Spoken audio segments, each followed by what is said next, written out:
ஒரு பெண் வீட்டின் கதவைத் திறந்தபோது கதவின் முன் விசித்திரமான கருப்பு கச்சுவர் அடைத்திருந்தது.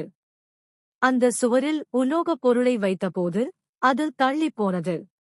அடுத்த நொடியில் அந்த உலோகம் வெடிக்கும் மைன் போல சிதறி பெண்ணை நோக்கி பாய்ந்தது. உடல் காயமடைந்ததும் சுலபமாக கட்டி வைத்துக் கொண்டனர். அனைவரும் மீண்டும் தீர்வை கண்டுபிடிக்கத் தொடங்கினர். லில்லி கட்டிட அமைப்பை பற்றிய அறிவைக் கொண்டு தாங்கள் 3வது மாடியில் இருப்பதாகவும் அடித்தளத்தில் மெட்ரோ வழியாக தப்பிக்கலாம் என்றும் கூறினாள். தரையை உடைக்கலாம் என ஆலோசனை கூறினாள்.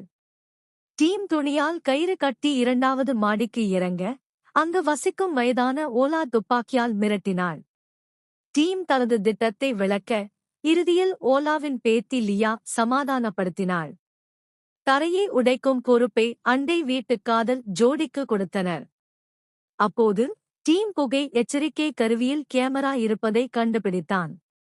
அது வீட்டு உரிமையாளர் பிரிட்மேன் அமைத்தது என அறிந்ததும் அனைவரும் இதுவே ஒரு செல்வந்தர்களின் உயிர் பிழைப்பு விளையாட்டு என சந்தேகித்தனர்.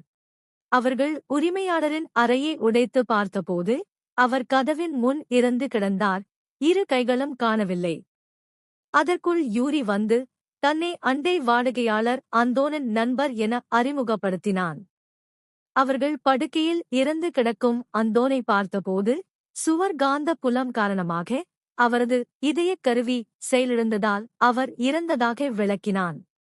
ஆனால் லியா அந்தோனின் மேசையில் சுவருடன் தொடர்புடைய சில கைப்பிரதி குறிப்புகளை கண்டாள். யூரி அது சும்மா ஸ்கிரிபிள் மட்டுமே என்று கூறினான். லியா அதை நொறுக்கி குப்பைக் குடுவையில் போட்டாள். டீம் தரையை உடைத்து அனைவரும் மெட்ரோ தப்பிச் செல்லும் வாயிலுக்கு வந்தனர். ஆனால் கதவைத் திறந்ததும் அங்கேயும் கருப்பு சுவரே இருந்தது. வாவன் பல தடவை துப்பாக்கி சூடு செய்தாலும் குண்டுகள் சுவரின் முன்பே நின்றுவிட்டன. அடுத்து ஓலா உயிரிழந்தார்.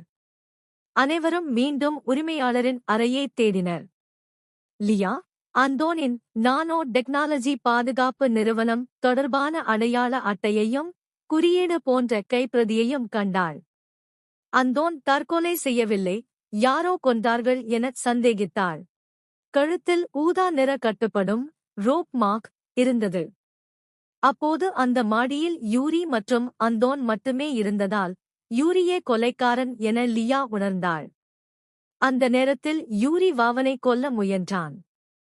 டீம் வந்து துப்பாக்கியால் மிரட்டினான். இருவரும் சண்டையிட்டனர். வாவன் சற்றே மீண்டு எதிர்த்தான். லில்லி யூரியையே ஒரே வழிகாட்டியாக வைத்து உயிருடன் வைக்கச் சொல்லினாள்.